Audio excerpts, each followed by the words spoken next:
What's going on, everyone? It's Elite Killer 29 here for video today. And today I'm going to be giving my thoughts about NASCAR Heat 2 before releases. So as of right now, as I'm making this video, we got 4 days until the game releases. What I might do after a week of playing the game or two, I might make another video, give my thoughts about the game after release, after playing the game for a week or two. I don't know yet. I'll see. It's kind of hard for me to make videos right now because of my schedule with work. But yeah, anyway, I'm gonna be covering all the new things that that's gonna be in NASCAR Heat 2.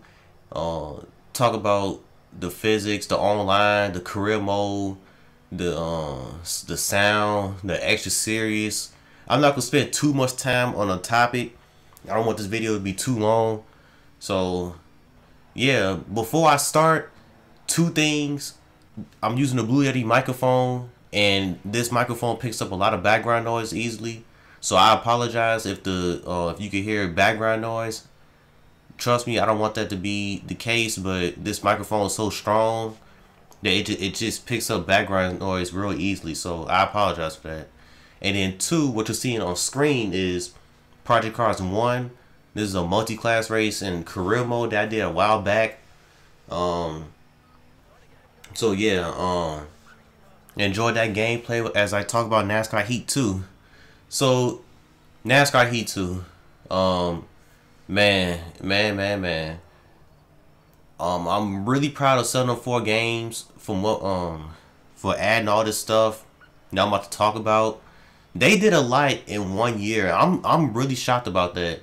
I was not expecting all this stuff to be in the game this year. Maybe next year's game, but not this year. They added so much to the online, so much to the offline, a lot of improvements. Not overhauls, but improvements. Like physics, sounds, a bunch of stuff damaged. It's a bunch of stuff that they did with the game in 1 year. So I'm proud of 704. I give credit to them. It is a lot of cons still with the game from what I've seen so far, but it's a lot of pros as well, and it looks like the game can be fun at the end of the day. So yeah, I'm going to be first thing I want to talk about is the extra series, the Trucks and Xfinity series. And I'm so glad that they added this to the game because it gives the game longevity. With the career mode and the game in general, especially with the career mode, you get to start from the bottom, which is the trucks. That's not the very bottom, you know. It's series below the truck series, like the Whelen Modifiers and the K&N NASCAR series, but they don't got that in the game yet. But hopefully later on in the future they can add those two extra series. But you're starting off in the truck series and you're working your way up to the Xfinity, then to eventually to Cup. And that gives the game so much longevity. You get to work your way up. So, and then another thing with the Xfinity and trucks, from what I've seen so far in the gameplay videos, the speeds are different with, you know, each series. So I like that. I was really afraid that the speeds wasn't going to be accurate, but they are. The handling, I can't really judge yet until I play the game. But for right now, you know, all I noticed is the speeds. Like, I watched one of Jeff Fabiano's, sorry if I botched his name, but he did a video at Daytona with the trucks, and he was doing a single truck qualifying lap. And when he was qualifying, he was doing 182 miles per hour by himself, and that's the speeds that the trucks do in real life by themselves. If it's maybe a few miles off, but it's right around that area, 182 miles per hour with no draft. And then when he did the race in the pack, they did like 193 miles per hour, somewhere around there. So that's realistic. That's the speeds that the trucks do in real life at Daytona. And then it was another video I saw with the Xfinity cars at Daytona. They do like 196, 197 in the draft. And then with the Cup cars, of course, they do like 200 miles per hour in the draft. So I like the speed differences. But like I said, I need to play the game for myself just to figure out what the handle is like between each series. So I like that it's a difference between each series. Because when they announced that the trucks and Xfinity was going to be in a game, I was like, I hope they get the speeds and handling right with each series. We know the speeds is there, accuracy wise, but we don't know about the handling yet. So go out and wait for release for that.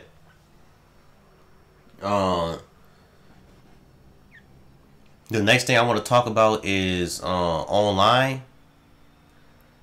And I want to cover this real quick because it's not really a lot to talk about. The devs haven't really talked about this yet. The only thing we know about online is that it's going to be cautions now. You get to put the AI cars in your online races now. They said that the difficulty is determined by everyone's speed rating. Like, I guess they average out everyone's speed rating at that track, and then that's how difficult the AI will be. So if everyone got a high speed rating at that track, then the AI is going to be pretty tough at that track if you decide to add them in to the online race. So I apologize for the background noise. You got cars honking in the back, honking their horns outside. But anyway, yeah, you got stage racing for online. You get to switch your car. You get to switch your driver up in the lobby. Like, you're waiting for the race to start. Meanwhile, you get to switch your driver this time without having to completely back out of the lobby just to switch your driver up. Now you get to switch your driver while you're in the lobby. You get to run custom cars online. That's another new feature this year. You get to create cars now. It's kind of similar to NASCAR, the EA NASCAR games. You know, where they give you templates and stuff and all that. It's not a paint booth. Maybe that could be something they could add later on. But that's what we got for now. But back to online. Cautions, AI, stages.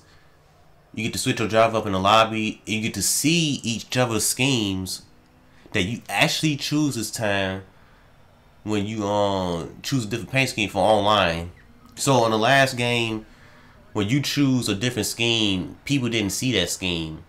Only you did. This time they can actually see it, so that's good. So yeah, that's pretty much it for online. That's all we know so far. We just got to find out everything else, you know, when we end up getting the game. But yeah, that's pretty much it for the online. Like I said, I hope I'm not rushing this. I'm not trying to spend too much time on a topic. I don't want this video to be too long. So the next thing is AI.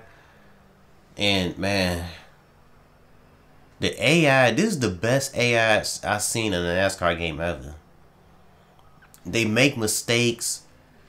They not on rails. They're somewhat challenging. I'm gonna get to that in a minute. They give you room, and they run different lines, and they spread out and stuff.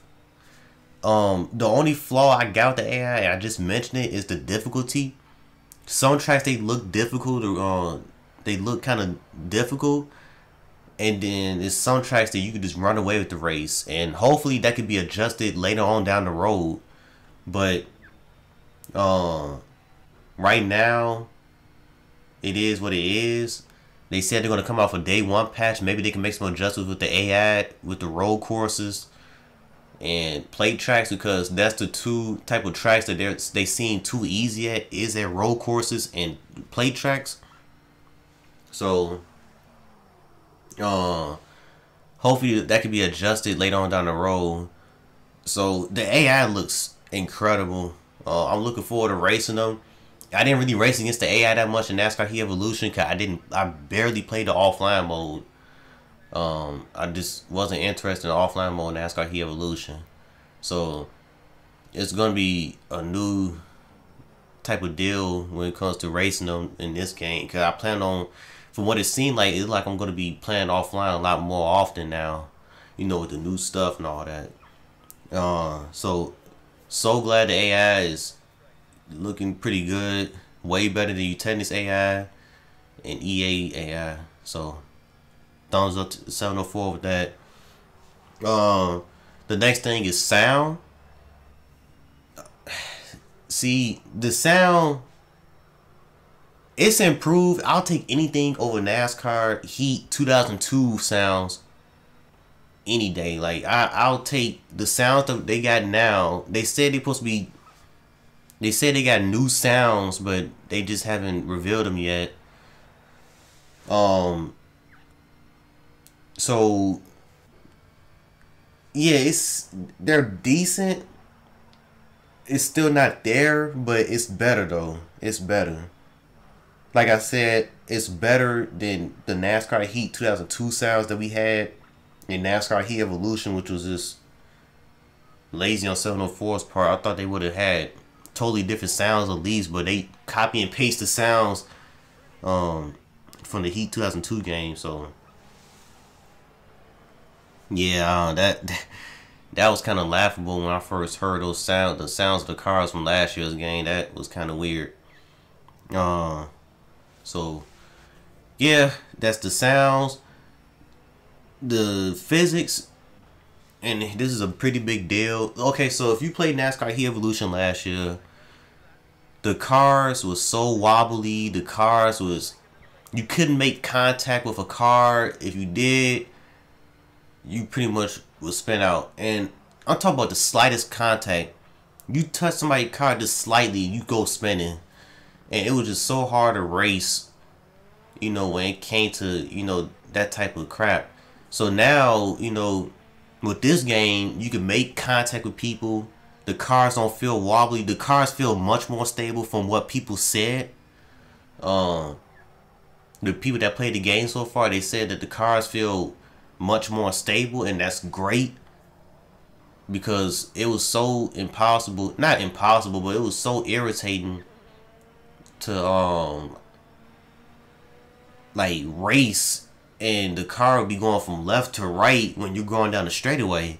It was really noticeable at tracks like Indy and Pocono, with those long straightaways. Like it was like you gotta fight the wheel going down the straightaway, and you don't see drivers doing that in real life. In the turns, of course, yeah, it's a turn, but not down the straightaway. So that was irritating. I'm so glad they made improvements to the driving physics, at least.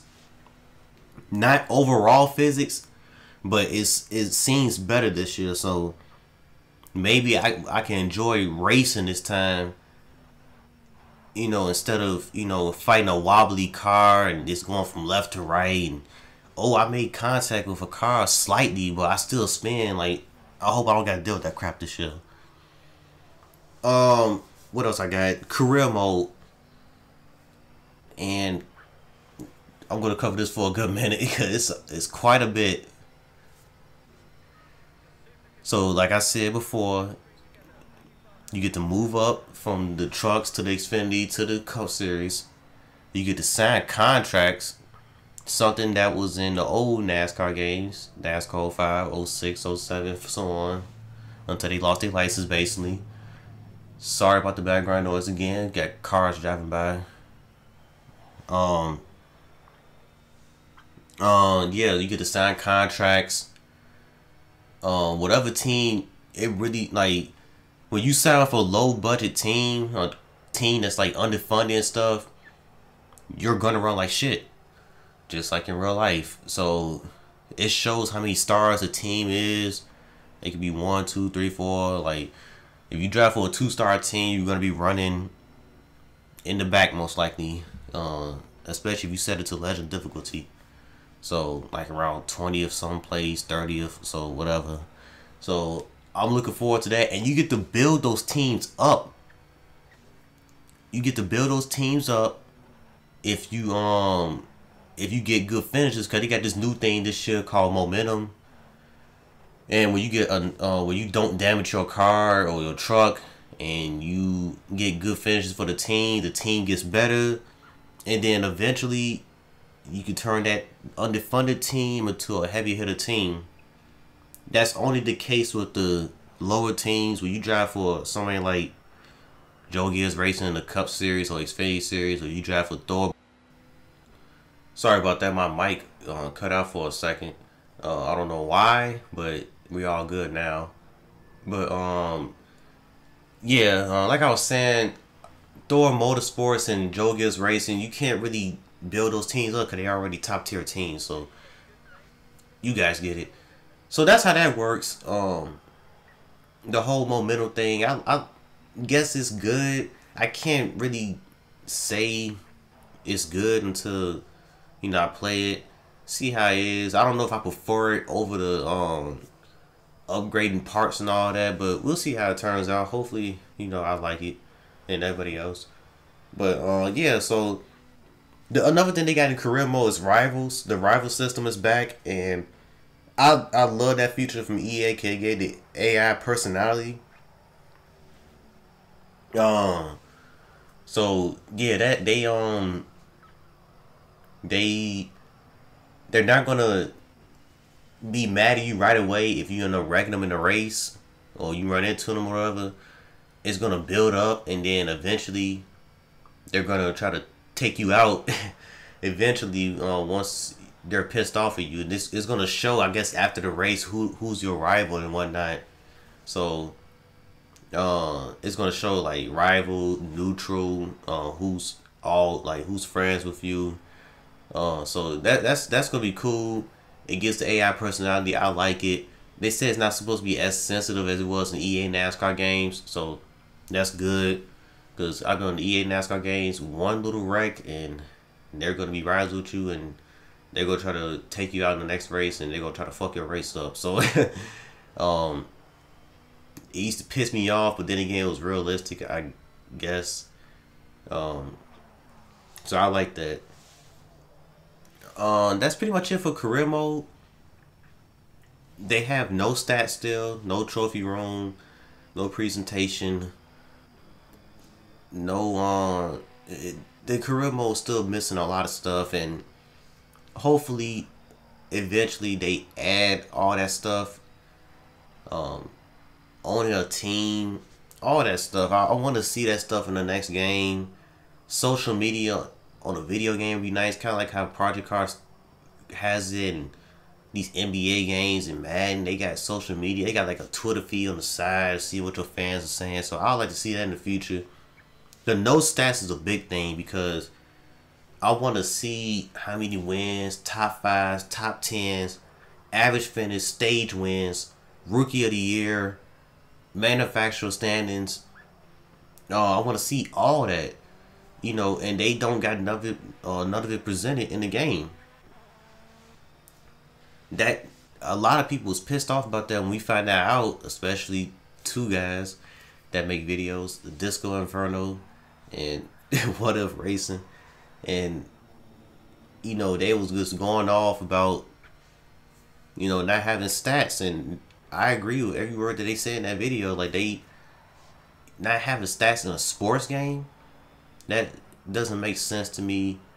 I don't see how they missed that. It's a sports game. I'm not gonna rant about it, but it is a big deal, and it better be in the next game, because if not, Jesus Christ, like, that's, I don't see how you missed that again after everyone just went crazy about it. You know, I know I shared the video that Disco Inferno made and What If Racing. Like, I put on 704 subreddit. So yeah, that's pretty much it for career mode. Hopefully stats will be in the next game and all this other stuff I named. I'm not gonna make talk about that stuff. I'll probably make a video about that eventually later on down the road of what I want to see in NASCAR Heat 3. So I'm looking forward to the game. I talked about everything, gave my thoughts about it. The game is looking real good overall. The best NASCAR game I've seen in 10 years. Since NASCAR 06. That was the last time I really enjoyed a NASCAR game. 07 all the way through NASCAR Heat Evolution, it's either been mediocre or just straight up bad. So hopefully I can enjoy this game offline and online as well. So I'm about to head up out of here, guys. Until next time, catch you guys next time.